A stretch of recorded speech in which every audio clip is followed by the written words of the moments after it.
Barack Obama 2.0, as the U.S. president prepares for his second term, how will he deal with some of the most critical challenges? What will be his legacy to the American people and the world? Hello, I'm Mike Walter in Washington, D.C., and this is The Heat.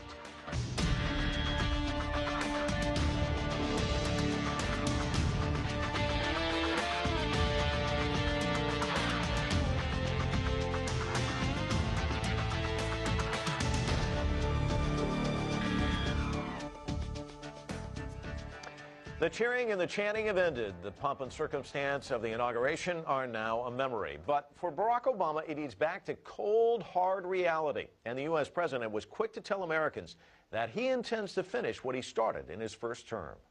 I, Barack Hussein Obama, do solemnly swear. I, Barack Hussein Obama, do solemnly swear. On a chilly January morning, Barack Obama took the oath of office for his second and final term in office.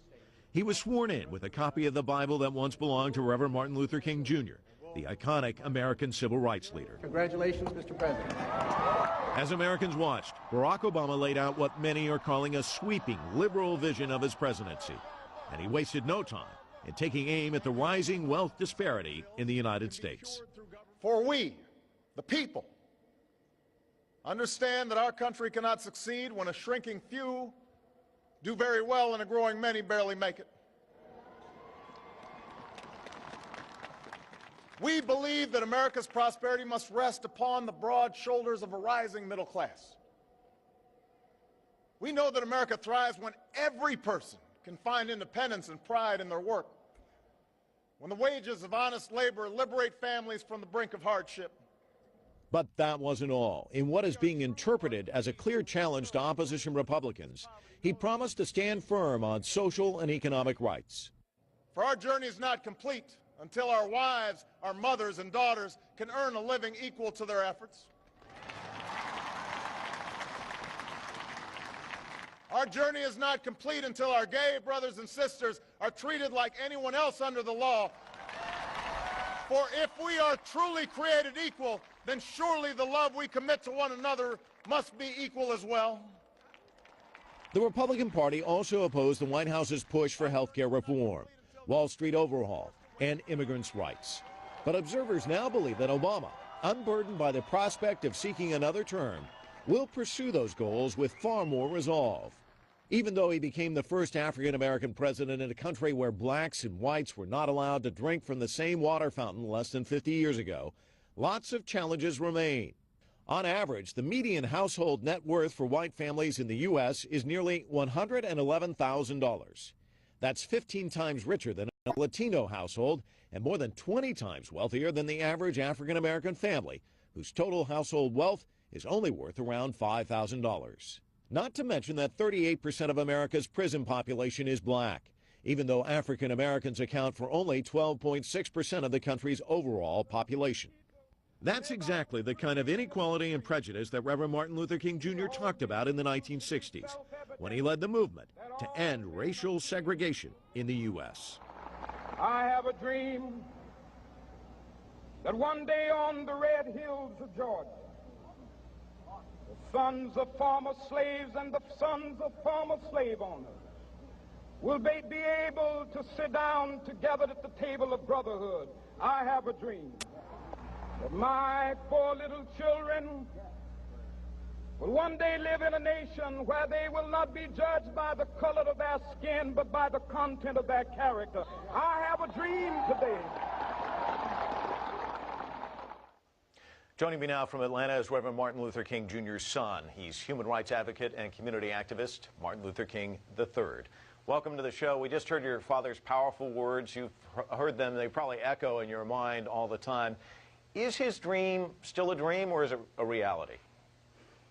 I would have to say that elements of my father's dream have become a reality, but a vast amount of it still has not been achieved in our nation and certainly throughout the world. President Obama did very well when it comes to the African-American vote, the Hispanic vote, the Asian-American vote, and yet he lost the white vote by 20 points. Race is still a big issue in this country, wouldn't you say? What do you read in all of that? Well, I think we are constantly in a growth pattern, and while race is still an issue, We are far better than we were 45 years ago at the time of my father's death. We are a much better nation. The fact that the Democratic Party could come together and mount enough support between Democrats and Republicans and independents to elect President Obama to a first term and now a second term, I think is quite significant. Some supporters of President Obama might point to those figures, though, and say that there are still some white people in the United States who are not comfortable with an African American as President of the United States. Would you agree with that? No question. That is a fact. That's not an understatement. That's a fact. But I think the majority of Americans are more concerned about a president who is going to be able to deliver a vision that is inclusive of all the people. And I think the president tries very, very, in a major way to ensure that everyone is included. There's been so much discussion about a post-racial America. There has been so much that has been read into the presidency of Barack Obama. And recently, Frederick Harris, a political scientist from Columbia University, wrote, "We are not a post-racial society in which race no longer matters. At best, we are a post-racist society in which formal legal barriers against African Americans and other minorities have been eliminated, but the legacy of those barriers endures." Would you agree with that? I would certainly agree with that. I think that others certainly may have different points of view, but I think he's absolutely correct. We're not a post-racial society yet. Race still matters. When you look at the numbers of black and Latino persons who are in jail, part of the population of African Americans is 13%. The jail population is 50, 60, 70, 80%. And so clearly there's a targeting of people of color. And of course there's a high number of Latinos in prison and poor whites. So the justice system is a reflection of, in one area, of where America has got to figure out how do we change this paradigm and make it work. I'm not suggesting that there are not some people in jail who belong there, but a substantial number of them are there because they were not able to get proper representation. And that's just one area. If you look at contracting, the city of New York may spend billions of dollars on procurement, and I can assure you that African Americans do not participate at a level more than 3 to 5%, if that. And that, if New York City, which is a progressive city, is like that, what is it like in the rest of the nation? So my point is there are many areas where discrimination still exists that we've got to overcome, and we will. We will. You know, your father spent so much time trying to erase these barriers. Do you think he'd be surprised that this legacy would endure once the barriers were removed? Do I think he would be surprised? If he were alive today, do you think he'd be surprised? Oh, I think he would be disappointed, probably not surprised. And it really depends on whether or not he had lived the entire time and he and his team had been working to eradicate all of these barriers. I mean, if he just arrived here, see, there are two points of view. If he just arrived, he'd be highly disappointed, would hope that we were further down the road, but he also would be hopeful. He was an optimist, always. He believed to the end in nonviolence and still believes, would believe, that we must find nonviolent solutions to resolve our problems. He wanted to address the evils of poverty, racism, and militarism and violence within our society.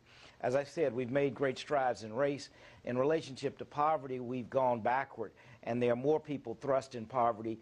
Part of it is because many people had dug themselves out of holes by getting homes, and then the foreclosure crisis came along and thrust people back into poverty. And then as it relates to violence and militarism, we unfortunately continue to make systems for destruction, but there's no need for them. And then, of course, violence in our society is beyond epidemic levels. And so maybe the gun control initiative that the president has proposed will head us in the right direction, but we've got a lot of work to do in that area. Well, you know, I want to read one of the quotes from your father because I think it touches on a lot of what you just said. He said, "We as a nation must undergo a radical revolution of values. When machines and computers, profit motives, and property rights are considered more important than people, the giant triplets of racism, materialism, and militarism are incapable of being conquered. A nation that continues year after year to spend more money on military defense than on programs of social uplift is approaching spiritual death. I mean, you've heard that quote, probably a million times, and yet you just touched on it. The U.S. spends more than the next 10 nations combined when it comes to the military. The values seem to be mixed up still, even to this day. I mean, that was an appeal he was making when LBJ was president. It's the same sort of appeal that could be made as President Obama sits in the White House today. No question, and that would be one of the areas where my father would challenge the administration in a dramatic way. And the nation and the people have to speak up. I don't think the elected officials or elected official in this context, the president alone, certainly the president can beat a drum and forecast a path. But the people have to demand the civil kind of society that Dad was talking about. And it really is amazing that we are spending that level of money or resources on defense and not trying to create the climate where people will truly respect us in terms of our dignity and our worth. I think if you create the climate where you're respected, it's all right, I guess, to have military power, although I wish we were at a different place. One day, many eons from now, people will look back on our behavior and say that we maybe were barbaric and uncivilized in a way because we had to rule by force. But hopefully we as a world, as a nation and as a world community will grow to understand that we as people must learn how to treat each other with dignity and respect. When we do that, then we have to depend, I think, less on weapons, superior weapons, to retain our position.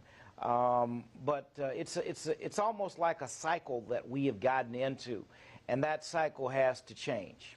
You know, anybody who watched the inauguration the other day wouldn't have any problem spotting you. You were just a few rows behind the President of the United States as he was taking the oath. But not all African Americans are happy with this president. And I want to play a clip from Professor Cornel West reacting to President Obama using your dad's Bible for his oath of office. Let's take a listen. When I got the news that my dear brother Barack Obama, President Obama, was going to put his precious hand on Martin Luther King Jr.'s Bible, I got upset. And I got upset because you don't play with Martin Luther King Jr. and you don't play with his people. And by his people, what I mean is people of good conscience, fundamentally committed to peace and truth and justice, and especially the black tradition that produced him. All the blood, sweat, and tears that went into producing a Martin Luther King Jr. generated a brother of such high decency and dignity that you don't use his prophetic fire as just a moment in a presidential pageantry without understanding the challenge that he presents to all of those in power, no matter what color they are. It's a lot to consume, but I wanted to get your reaction. What are your thoughts? Well, I would only differ slightly, and certainly I understand and appreciate Dr. Cornel West and his point of view. But, you know, from my perspective, the hope was and is that the President and Congress would derive inspiration, spiritual inspiration, from being sworn in with a Bible that Martin Luther King Jr. used all throughout our nation as one of his traveling Bibles.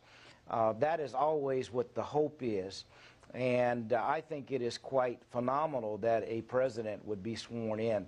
I would have had the same hope had it been the King holiday fallen when President Bush was taking office, and I don't necessarily see that as a mockery, because the goal is that the spiritual inspiration that Dad derived, that hopefully the President and Congress would derive as well, so that we can get many positive things done for the people, for the American people.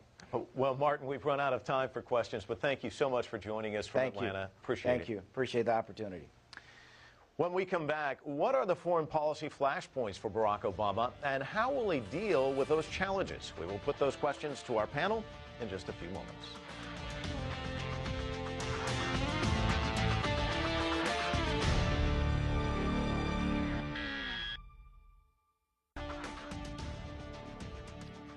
Welcome back. The White House has enormous influence when it comes to shaping global affairs. The U.S. president's policies can affect your life whether you live in Peru or Pakistan. And at his inauguration, Barack Obama made it clear the U.S. will continue to proactively engage with other nations around the world. America will remain the anchor of strong alliances in every corner of the globe. And we will renew those institutions that extend our capacity to manage crisis abroad.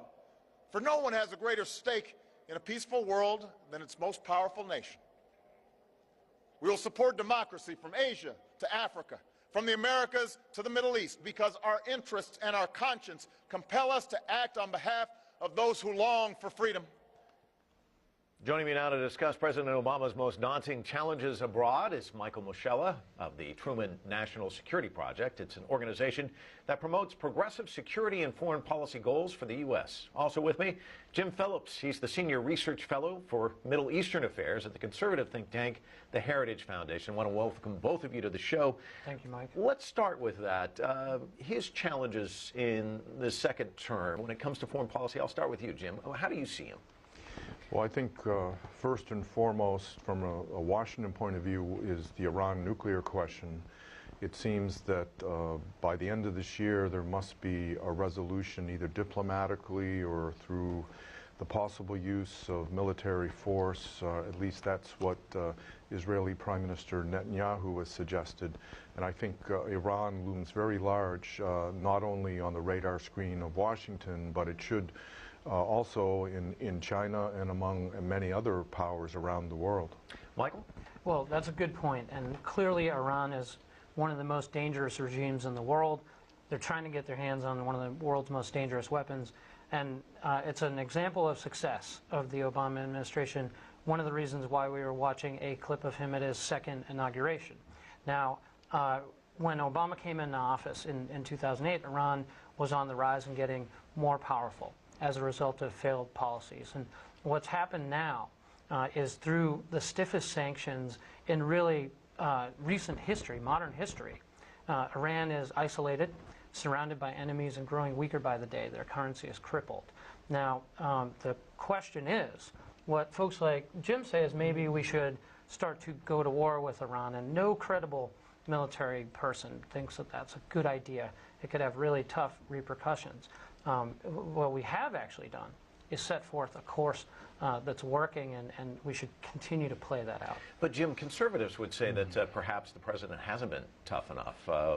Isn't that a correct assessment? Oh, that's correct, because although Congress has imposed the toughest sanctions ever on Iran over the objections of the Obama administration, sanctions alone are not going to stop Iran's nuclear drive any more than they stopped North Korea. I think what is needed beyond sanctions is also the credible threat of military force. And what worries me is that with the nomination of Senator Hagel, who is already on record for not only opposing the use of force but opposing sanctions, then that is a dangerous signal to send to Iran that may lead that regime to overplay their hand, as they have done many times before, continue on their present path. And by the way, when President Obama came to office, they didn't have any mid-level enriched uranium, but now they have enough for, if it was further refined, for up to 3 or 4 nuclear weapons. So they have made tremendous progress on the nuclear front, despite sanctions. But there are some who would say the United States has already gone to that region. They've gone to Iraq. The results are not that good. And the U.S. should not be the world's policeman. What would you say to them? Well, I don't think the U.S. By itself wants to be or can afford to be the world's policeman. But as President Obama has warned, if Iran continues on its present course, all options are on the table. And I think that's the message the administration needs to reinforce. And I think by nominating Senator Hagel as Secretary of Defense, it's undermining that message. Well, let's be clear. It's funny because you didn't see a whole lot of Heritage Foundation people criticizing a conservative senator from Nebraska named Chuck Hagel for the last 10 years, right?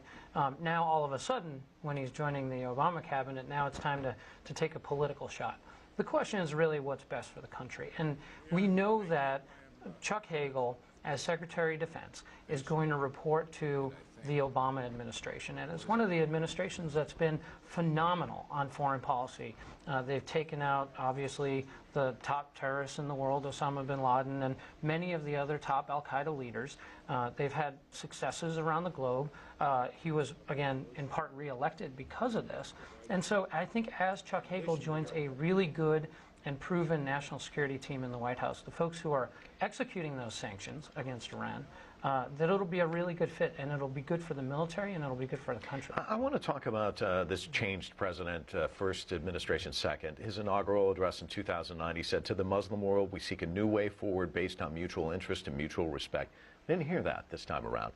To those who cling to power through corruption and deceit and the silencing of dissent, know that you are on the wrong side of history, but that we will extend a hand if you are willing to unclench your fist.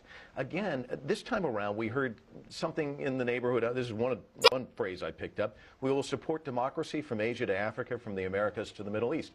Seems like maybe he was stung the first time around. The rhetoric is a little bit different this time around. I want to get both of you to chime in. Obama doesn't need to prove that he's tough. The proof is in the last 4 years of action.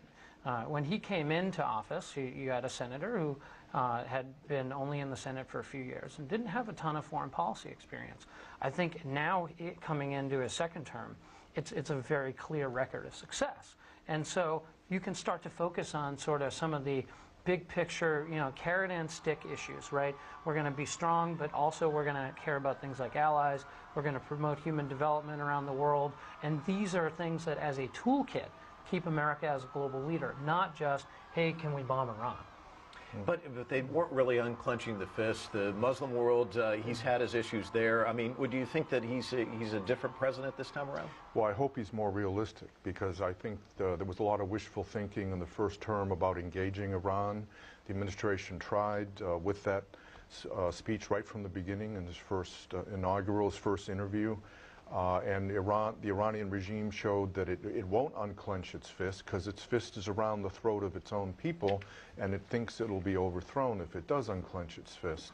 I think the Obama administration also tried to engage Syria, which had a zero effect, and I would argue was disastrous.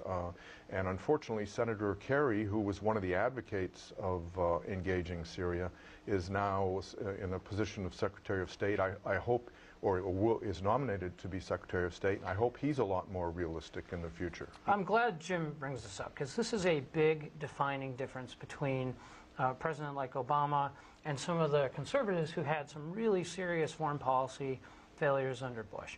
And the difference is, where do you start? What's the starting point? It's the starting point with trying to use a host of other tools and trying to build alliances and work in a community, and then you can ratchet up. You can ratchet up to, hey, maybe we'll use force. Or is the starting point, hey, let's threaten you. And let's get into a place where we might have to go and have a costly invasion in Iraq, have another 10-year war, stress the military. History has proven that when we do what Obama has done, when we use that approach of starting with a level of presumed trust and then ratcheting up, that we always do a lot better, for one major reason. The question is, what comes after bombing? What comes after war? And this is stuff that the Heritage Foundation and guys like Jim, who argued for, hey, let's stay in war forever, let's stay in Iraq forever, never leave Afghanistan, they can't answer that question. Well, I don't remember arguing that we should stay at war forever. I argue we should focus on winning a war and not merely ending a war, as the Obama administration is on the verge of doing in Afghanistan, and we'll see what the implications of that are.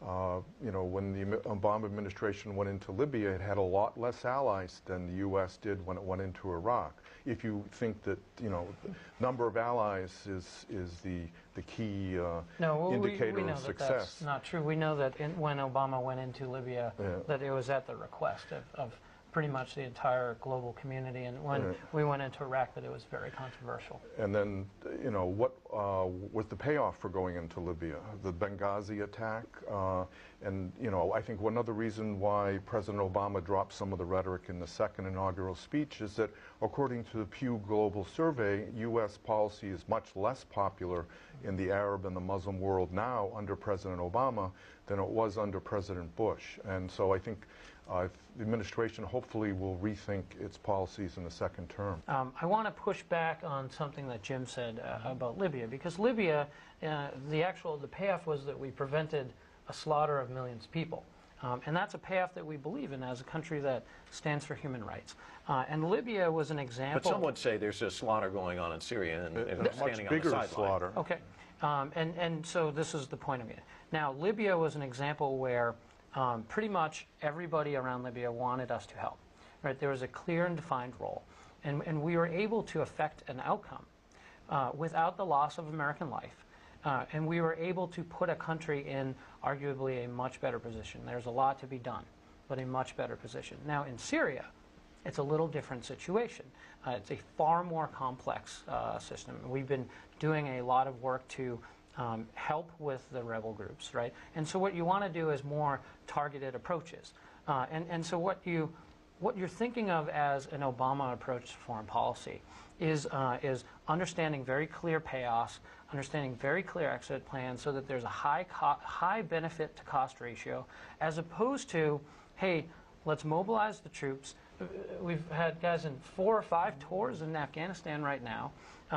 You know, let's drive up the debt and let's cause huge amounts of international turmoil. That's not a good idea. I'm going to have to end it there. Thank you both for coming in. Certainly appreciate it. Thank you. That's it for this edition of The Heat. We'd love to hear from you. Send us your questions, your comments, and your ideas to theheat@cctv-america.com. Once again, that's theheat@cctv-america.com. And if you missed any of this show or to catch any of our programming online, you can always log on to cctv-america.com. And remember, when the weekend rolls around again, don't forget to turn on the heat. Until then, I'm Mike Walter in Washington, D.C. We'll see you next time.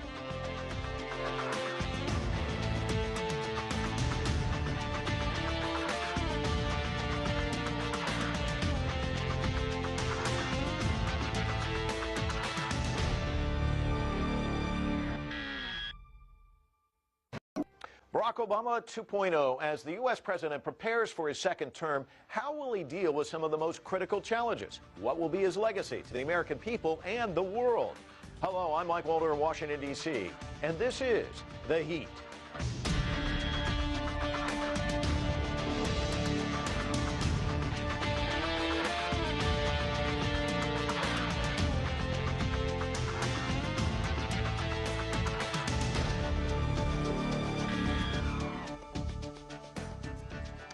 The cheering and the chanting have ended. The pomp and Are calling a sweeping liberal vision of his presidency. And he wasted no time in taking aim at the rising wealth disparity in the United States. For we, the people, understand that our country cannot succeed when a shrinking few do very well and a growing many barely make it. We believe that America's prosperity must rest upon the broad shoulders of a rising middle class. We know that America thrives when every person can find independence and pride in their work, when there must be equal as well. The Republican Party also opposed the White House's push for health care reform, Wall Street overhaul, and immigrants' rights. But observers now believe that Obama, unburdened by the prospect of seeking another term, will pursue those goals with far more resolve. Even though he became the first African-American president in a country where blacks and whites were not allowed to drink from the same water fountain less than 50 years ago, lots of challenges remain. On average, the median household net worth for white families in the U.S. is nearly $111,000. Wages of honest labor liberate families from the brink of hardship. But that wasn't all. In what is being interpreted as a clear challenge to opposition Republicans, he promised to stand firm on social and economic rights. For our journey is not complete until our wives, our mothers and daughters can earn a living equal to their efforts. Our journey is not complete until our gay brothers and sisters are treated like anyone else under the law. For if we are truly created equal, then surely the love we commit to one another. Circumstance of the inauguration are now a memory. But for Barack Obama, it leads back to cold, hard reality. And the U.S. president was quick to tell Americans that he intends to finish what he started in his first term. I, Barack Hussein Obama, do solemnly swear. I, Barack Hussein Obama, do solemnly swear. On a chilly January morning, Barack Obama took the oath of office for his second and final term in office. He was sworn in with a copy of the Bible that once belonged to Reverend Martin Luther King Jr., the iconic American civil rights leader. Congratulations, Mr. President. As Americans watched, Barack Obama laid out what many are